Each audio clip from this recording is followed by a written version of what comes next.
Today on All Sports Central, we'll be going over our next scheduled preview this offseason, and it will be over the Pitt Panthers. This is a team that went 8-5 in the 2019 season, and yeah, it was a good season for Pitt, but how will they do in 2020 is what we're going over here today. We're going to be going over a few players that this team will be losing, who they're going to be returning, and also going over their schedule for the first time this offseason, starting off with the games that this team has had since November.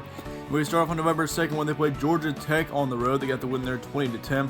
They also had a win against North Carolina on the 14th, 34-27. That game went into overtime, so certainly that was a bit of a tougher game for Pitt.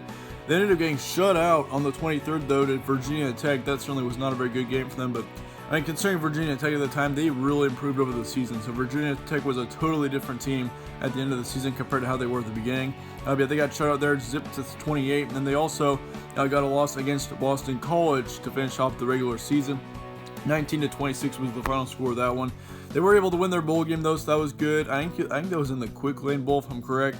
They won against Eastern Michigan 34-30. So, yeah, they ended up winning their bowl game. That was good at least. But they were 3-2 between November and the rest of the season. And yeah, once again, this team went 8-5. They were 5-3 between September and October. Once again, 3-2 between November and the rest of the season. So they were pretty consistent with how they were last season. There were no major improvements or decreases, so that was good for Pittsburgh. Moving on to your returning production for this team, they returned their starting quarterback Kenny Pickett. That is going to be a good return for them. He had just over 3,000 yards with 13 touchdowns and 9 interceptions, and certainly he had a lot of yardage. He had a really good yardage count, of course, being over 3,000, but yeah, his touchdown interception ratio certainly was not as good as it could have been. He was 13-9, which is basically, if I'm correct, that would be right around a 1.5 to 1 touchdown interception ratio. So yeah, certainly I think if he can lower his interception rate next season, I definitely think Kenny Pickett could be one of the better quarterbacks in the ACC. I mean, considering he had over 3,000 yards last season, he definitely has potential to do that.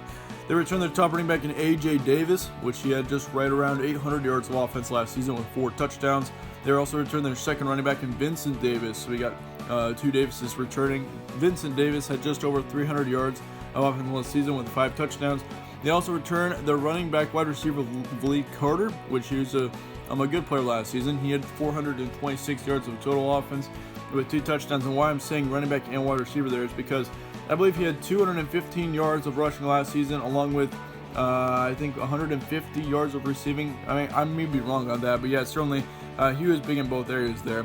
They do lose their top wide receiver in Maurice French, which that definitely is going to be a tough loss. He was probably one of the better players on this entire offense in general. He had just right around 900 yards of offense last season with 4 touchdowns. But they do return their second wide receiver in Taysir Mack, so that's going to be big.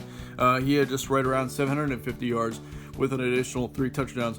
They also returned their third wide receiver in Shockey Jaquez Lewis, and so that's going to be a big return too. So yeah, this receiving core certainly should be able to improve next season. Same as the running back core. Like, definitely this offense has a ton of potential to be one of the better ones in the ACC, I think. I mean, looking at how much they return, I mean, they only lose one offensive lineman, so this offensive line is definitely going to improve as well. So yeah, watch out for Pittsburgh in this offense. This defense, I mean, they're losing a couple. They do lose 1 defensive lineman, 1 linebacker, as well as 2 in the secondary. So they lose 4 starters, but quite honestly, is Pitt an ACC dark horse in 2020? It's really tough to say that right now because we got several other teams in the ACC that definitely could be dark horses. Of course, you got Louisville, which is a team that certainly should be improving next season. And then you also got Virginia Tech. I believe Virginia Tech's going to be a bit of an ACC dark horse as well. I mean, if you watch their schedule preview, I think I had them going 9-3 to 11-1. But yeah, definitely for Pitt, it's going to be a much tougher ACC conference next season as it was this season. I mean, the ACC was quite honestly probably the worst Power 5 conference this past season. I mean, the ACC had Clemson, but that's literally it. They did not have any other team that was a big standout. So yeah, certainly for the ACC, I think the ACC conference is going to be a ton better. It's going to take a major step up in 2020. And will Pittsburgh do that as well? It's really tough to say right now. Once again, we're pretty early on. But I definitely think Pittsburgh will be a team that could surprise a lot of people. It would not surprise me a single bit to see Pitt be the big surprise team in the ACC.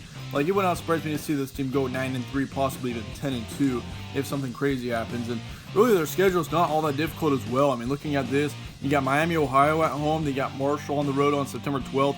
You got Richmond on the 19th. So your 3 non-conference games, or 3 of your non-conference games, is what I should say, are not that bad at all. I mean, yeah, Miami, Ohio, easy win. Marshall on the road could be a little bit more difficult with it being on the road, and also Marshall made a bowl game, but yeah, certainly that could be an easy game there too. I mean, you got Richmond, of course. Richmond is not all that big of a team, so yeah, Pittsburgh should win their 3 non-conference games. And you got Duke, Miami, Notre Dame. Notre Dame's going to be a bit of a tougher game. We got Georgia Tech, Florida State, Virginia Tech, yeah, North Carolina, Virginia, and Syracuse. And yeah, certainly the schedule is not all that bad in my opinion. I mean, you got Notre Dame at home. That's going to be one of your tougher games. Now, Virginia Tech's also at home. I mean, Virginia's on the road, but I don't expect Virginia to be as good. But nonetheless, here's what I'm expecting. I'll give you 4 guaranteed wins.